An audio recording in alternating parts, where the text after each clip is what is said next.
Hello and welcome to the Right Book Author Talks. This is the first of a new series of talks with authors who have published books with us in recent times. We're delighted to have you with us, and I am absolutely delighted today to be introducing our first authors, Ken Valledy and Eamonn Carey, who have written the Startup Lexicon. Now, this book came out last year. It has been enormously successful already, and I would like to introduce you to the guys. Hello, Ken. Hello, Eamonn. Thank you so much for joining us today. Thanks for having us. So, if I can introduce you first by introducing, so I thought I'd just mention like how great this book is going actually before we begin, and then I'll introduce you too. So I'm going to introduce the book first, and I'm going to do that by way of giving, just, you guys will know this, but just to kind of introduce the book and how well it's doing. You've had 26 5-star reviews on Amazon, guys, which is pretty cool. I just really thought it'd be fun to share one of them, which I thought kind of really summed up the book.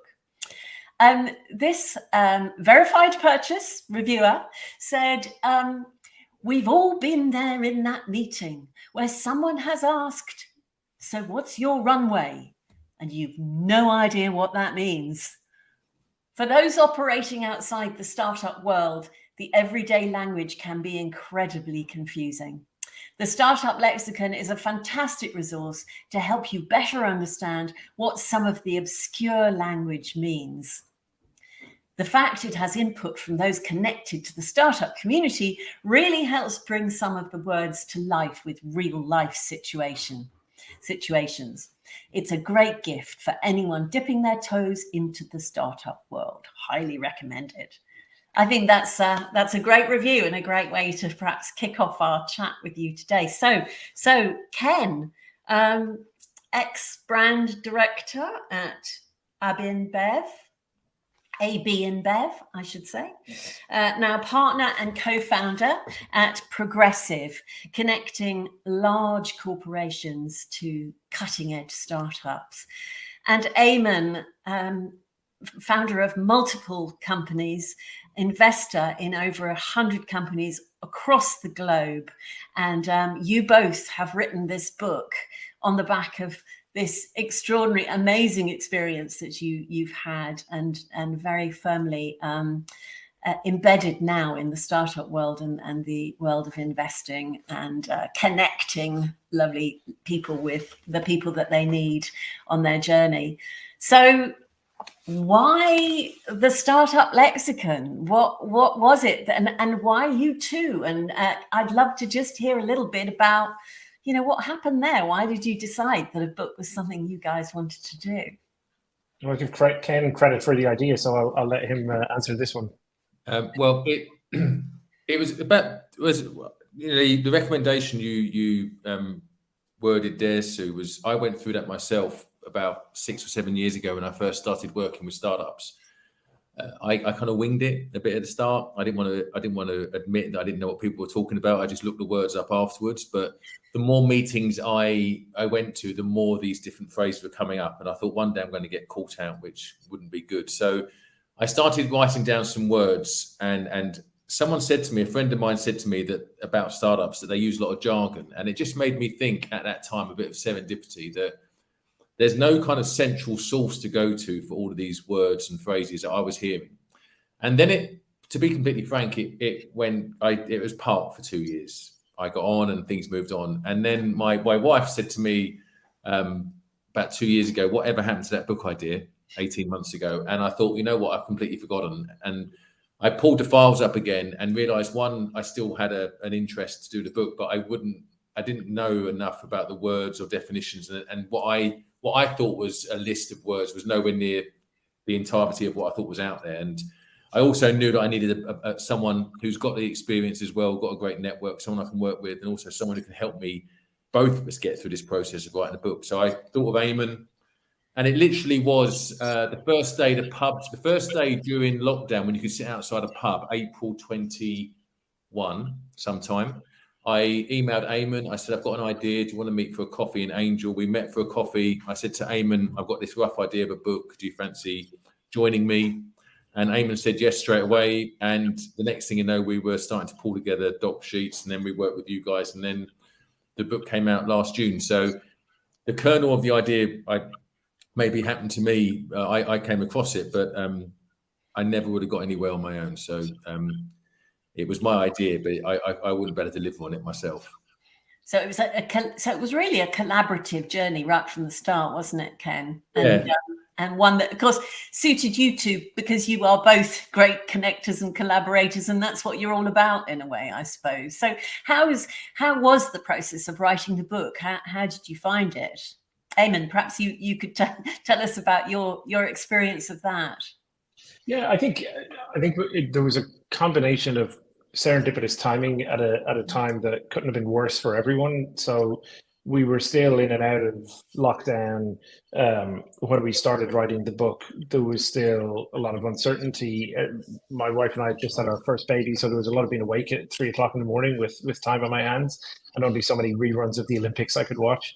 And so it was a lot of kind of just sitting down and initially making that list of words, right? To Ken's point, I was working with startups as part of a kind of accelerator program where we brought in companies, invested in them, and helped them connect with great people and grow their business. And invariably, after their first couple of meetings, they would come to me and say, what do people mean when they talk about customer acquisition cost or lifetime value? And so we started by building out that list of words and kind of sense checking it with people that we knew, and then starting to kind of write initial definitions for the words.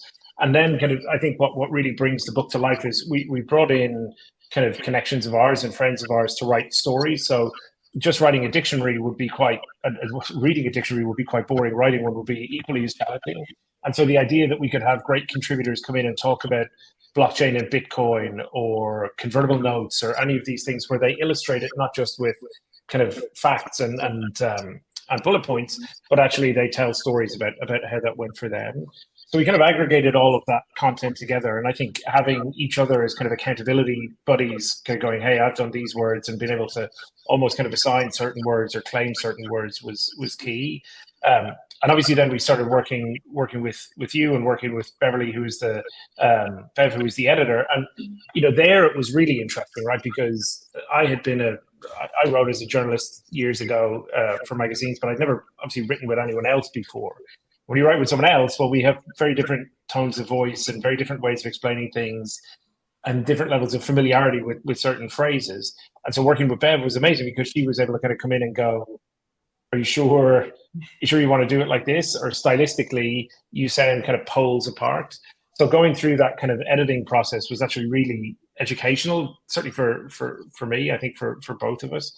And having an external kind of eye from outside our world, outside our industry, look at it and go, stylistically, this needs to match up. You need to kind of think about this a little bit more. Like it was a really, it was a real sense of rigor around the book that if it had just been Ken and I in a Google sheet, we probably still would have produced something, but I mean, it would have been literally all over the map. Whereas I think what we ended up with through the editorial process, through the proofreading process, etc., is something that I think you can read, and it's clearly both of our work, but you wouldn't necessarily say, well, Eamonn wrote this definition or Ken wrote this one. It's much more kind of stylistically coherent.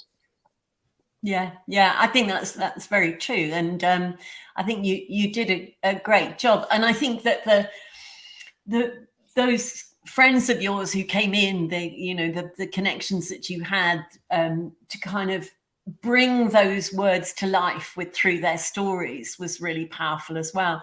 There must be an element, I suppose. I mean, this is language about a particular type of, it's a particular sector, particular area of business startup, and well, I mean, the language of business anyway, the language full stop, but language particularly of business, it's something that's quite fluid and that moves a lot. I mean, how did you find that? Did you find that, there were times when you wondered whether you were defining something that was still going to be valid in the future, or did you find yourself, I don't know, what was your experience of working with in such a kind of fluid space, and wondering how did you deal with that? I think it was, it seems so long ago now, but it wasn't. I think when we had the Google Docs, I seem to remember, I could almost picture it now, word for word, for line for line. We definitely went through a rush where we got to 150, 180 words quite quickly. And then, as Eamonn said, it was going in between to get the definitions right, and Bev helped out with the tone of voice. And then as we did it, and as we did our daily jobs, we came across more words. So that 150 went to 170, 180, etc. And then it was about the time we were finishing the copy that Web3 terminology was really coming to the forefront. So we decided to put a lot of Web3 ones. That was the very last, I'd say there was, 20 or so words went in the last couple of weeks to do with Web3. But we did get to a point, I think the challenge we had, if I'm honest, Sue, was more, I think Eamonn and I are very good about saying this word isn't relevant and this word is. Yeah. I think the challenge was, when do we stop putting words in? One, because it could go on forever. And two, Bev was very strict with us about deadlines. And if we'd have been allowed to run, we'd be still putting words in now, and there'd still be a spreadsheet we're working on. So we had to say, like, that's the point. And, from submitting the copy to the book coming out, there's a period of time there where other words will come in, and we just got to let it go like that. So without jumping the gun, we are looking to do a second edition where there will be, I would say, at least another 40, 50 or so words going in. That's how much and how quickly the language evolves. But I think for me personally, to answer your question, I think the challenge was building the words up to a good number, which wasn't that difficult, aligning the definitions. And then there was a mad flurry at the end of more words. And then we had to agree we have to stop at this amount, because if not, we're never going to get the book done, really. So the words run away. I mean, up to a certain extent, we were catching up with the language. Yeah. And we did a good job, I think, of getting it to a point. And some words we took a gut feel on, this is going to be very relevant in 6 months, maybe not so relevant now. So we put it in. So that kind of future-proofed the book in some cases. But it was deciding when we had to stop. We had to stop at some point. But the great thing is we're doing another edition. But that was the thing for me. It was, when do we stop? There's another word. No, we've got to stop now. Yeah. Or we won't get this book done. So I don't know what you think, Eamonn, on that. You could just go on forever, couldn't you, Eamonn? I mean, I imagine that probably, there must be several words that are now in existence that weren't when it was published just under a year ago. Yeah, you think about the headlines over the last couple of weeks around AI and GPT and large language models and ChatGPT, and we're kind of only scraping the surface of, I mean, even when we were writing the book, you think now biotechnology falls somewhat under the remit of technology. So mRNA was not a topic that anyone was really talking about to any great extent when we were in the original stages of writing it. So the language changes, and I think the interesting thing about this startup world, as you say, is it's part of the business world, which is complicated and has its own kind of language. It's part of the technology world, which is probably even more complicated and has even more kind of complex language associated with it.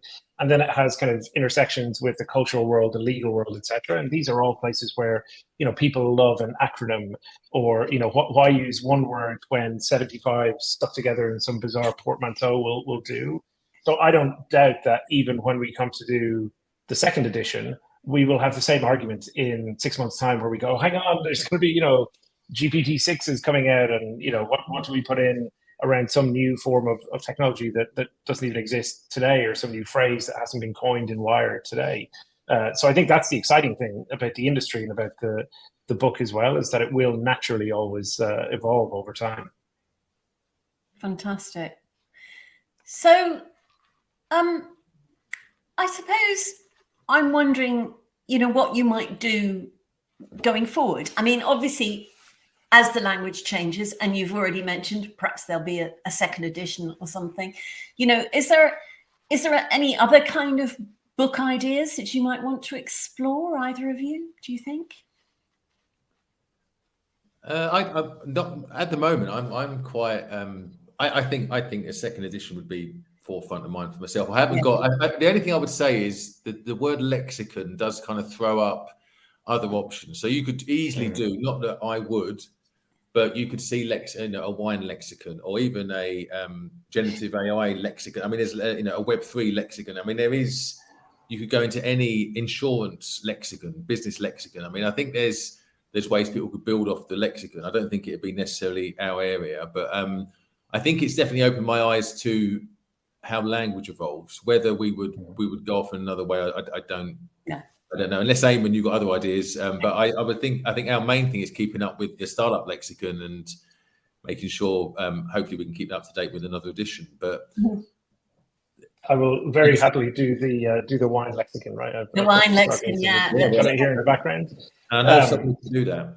I think for me, the interesting thing is kind of, once getting into the habit of writing made me write more often. And so even now, I write a column for one of the Sunday papers back in Ireland, and so just that habit of kind of writing every so often throws up ideas. And so there are books I'd love to write. I do a lot of work in Estonia. They have a really interesting history around the kind of tech world and how kind of the end of the Soviet Union, the birth of Skype, and everything else has kind of contributed to this massively forward-thinking economy and country. So that story, I think, is super interesting, and I'd love to tell it. But the question is always kind of, do you find the time to tell it and write it and go through the process? So there's lots of things I'd love to do. I think it becomes a function of kind of when you find the time. There's not enough 3 a.m.s in the morning to write all of the books. No more small babies arriving in the house anytime soon. That might be the catalyst. That might be the catalyst for the next one. Watch this space. Yeah, exactly. Fantastic. So, if you were actually going to write and publish another book, whatever that might be, what might you do differently this time, do you think? Or do you think it all worked quite well? What did you learn from the process that you might want to do slightly differently? I'd say one thing for me, I think it's what I've learned from writing the lexicon is it's never going to be absolutely perfect. I think you get to a point where you can, especially what we were doing, where we had definitions and words, and it was quite binary in a way that you could spend all day looking at the definitions for 200 plus words and phrases and tweak this and tweak that, and I think you can actually end up tweaking things for the sake of it. And I think if I'd been looking back, I think I'm glad that we obviously work with you guys and Bev, because without that, I think I would still most likely be amending things and thinking we could put that in and change that, depending on which way the wind's blowing that day. So I think the lesson I would learn is, or I've learned is, if I do another book, and hopefully we will, then I obviously put a lot of commitment into it and be very professional, but also appreciate that there comes a point where you've got to go with what you've got and be happy with that and release it. And I think that was one of the hardest things for me, to actually say, right, this is it. Yeah. We've looked at it 100 times. Do we press yes, it goes now to print? And I found that quite difficult. Yeah. That might say something about me, but it was more a case of, I think, well, we've got to go with it now.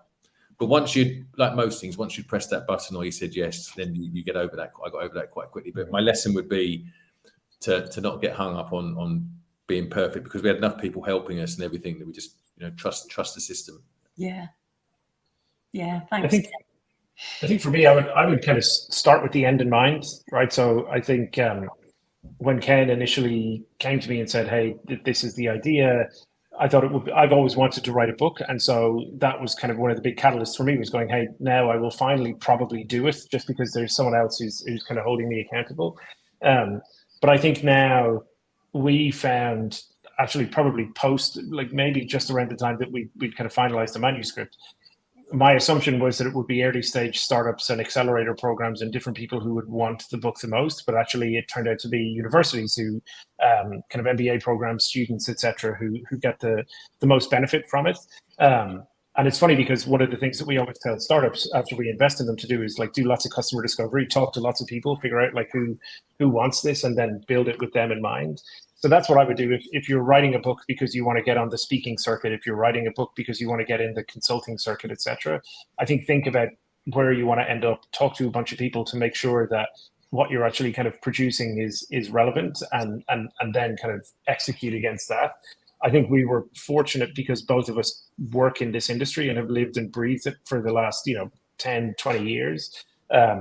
So we wrote a book that actually was quite generally applicable. And I think of those reviews, there are people in the corporate world, in the academic world, in the startup world. But I think for others where they're maybe writing something more specific, I would definitely kind of work backwards from what is it that I want to achieve, and therefore what are the things I need to do to get to that point. I love that. I think many people who want to write a book for perhaps a purpose like how you described, perhaps speaking more or finding more doors to open, or more doors that will open for you because you've become an author. It's all about being very specific about what it is that you want to achieve, and I think that's really good. I remember you guys actually, we had that conversation about how you really wanted to reach those MBA courses, with your work, and how important that was for you to kind of grow that part of where you were being seen, and that is exactly what's happened. I've seen so many great pictures of you and those students holding up copies of the book over the last few months. It's really lovely to see that, and of course the US edition doing the same in the States, which is marvelous. So can I ask you, that was a great tip there, Eamonn. Ken, would you have perhaps also a kind of number one top tip for someone who's about to embark on this exciting journey of writing and publishing their book? I would say, the obvious one would be do it. Yeah. I think everyone always thinks they should do it and finds 100 reasons why they can't do it at that time. But I would say just start is the first thing. And I'd say the tip after that was, so the first one is do it. And that sounds very obvious and easy to say, but just start doing it. And the other one is, I don't think you have to write books on your own. I would definitely recommend, there's nothing wrong with writing a book with someone else, co-author. I actually prefer it. I think I'd feel quite lonely if I was an author on my own. So I think it's always ask for help, and that help can be in form of someone writing a book with you. I don't think people obviously think of that option sometimes. So if you want to write a book, do it. If you think you need a buddy to help you with it, then get a co-author. And the final one would be, I'd highly recommend get help and expertise, like Sue and your team and everything. I wouldn't be, some people might get a bit proud about that and think, I self-published and all this lot, but I've always believed that if there are experts out there, use them and work with them. And that's the biggest, for me, the tip would be do it. Don't ignore the option of maybe writing a book with someone or 2 or 3 other people, but also, as Eamonn said, there's lots of surprises along the way. So the more you work with experts who can guide you through it, that helps as well. And all those things will help you hopefully get to the end with your book. But don't be proud. Have a go at doing it and look out for help and assistance. You don't get extra points for when the book's out. It doesn't say on the front, this person's done it all on their own. Aren't they fantastic? It is a joint effort with lots of people. So, there are resources out there. Sometimes we don't keep you're not aware of them, should we say. Yeah, lovely. Absolutely brilliant. Thank you, Ken. So, what's next? I'd love to know something. Is there anything that the book has done for you guys that you weren't expecting? When you started thinking about this book, what's happened in your lives that's changed as a result of this book? Anything exciting on the horizon? Well, I've been fortunate enough to go and speak. You mentioned the US edition. I've been out in the US a couple of times speaking to colleges in Syracuse and New York, and at Cornell in New York a couple of weeks ago, and lots of others in the pipeline. I suppose for me the biggest thing is there's on May 17th you'll be able to see my smiling face on Amazon Prime here in the UK and US. I'm part of the judging panel on a show called Ready, Set, Startup, which is about helping entrepreneurs who are out there and trying to learn how to build and run a business. And so we set them tasks, they perform the tasks, we judge them, and the winner ultimately ends up winning 100K. And so that was something that kind of serendipitously came out of both the book and a couple of other connections that I had. And certainly the book, I think, gave me more credibility than anything else. So that's something I'm both excited and petrified to see on screen. We had the premiere of one of the episodes last week. So it turns out I have really large ears, but I'm thinking that's only because we were looking at it on a big screen. But I didn't come across too badly. So fingers crossed the other 5 episodes treat me nicely as well. That's really exciting, really exciting. Well, I shall be watching that. I'm a massive fan of that kind of television, and it sounds really good, really good. So that's May the 17th, yeah. May 17th, Amazon Prime in the UK and US, and hopefully other broadcasters following soon afterwards. Excellent. Okay, so just to kind of finish off, I suppose, perhaps, is there anything at all that you wish that someone else mentioned before you started writing the book? Is there anything you'd like to have known that you think might be useful for our viewers and listeners?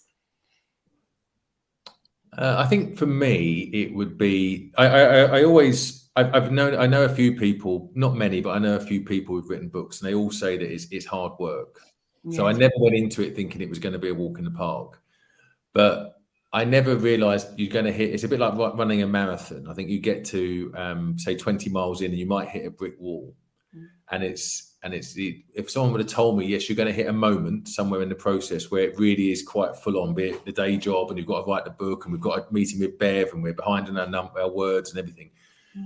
I think if I'd have been expecting that kind of that hitting the wall moment, but you push on, I think that would have been good. Not that I was kind of surprised so much, but we definitely hit a moment where I think we were chasing words a bit. It was quite full on for both Eamonn and I of our jobs, and we had a deadline to hit, and that was quite tough. And I think we got through it, and we hit. We hit all the deadlines, and we're happy with the output. But I definitely think if someone would have said to me, you're going to hit that moment, there's going to be a moment in the process where it's going to all come to a head. You're going to hit a bit of a brick wall, but push on. That happens with everything that you have to work hard for. So that I might have been looking out for that a bit more. Maybe that would have been a good thing, knowing that.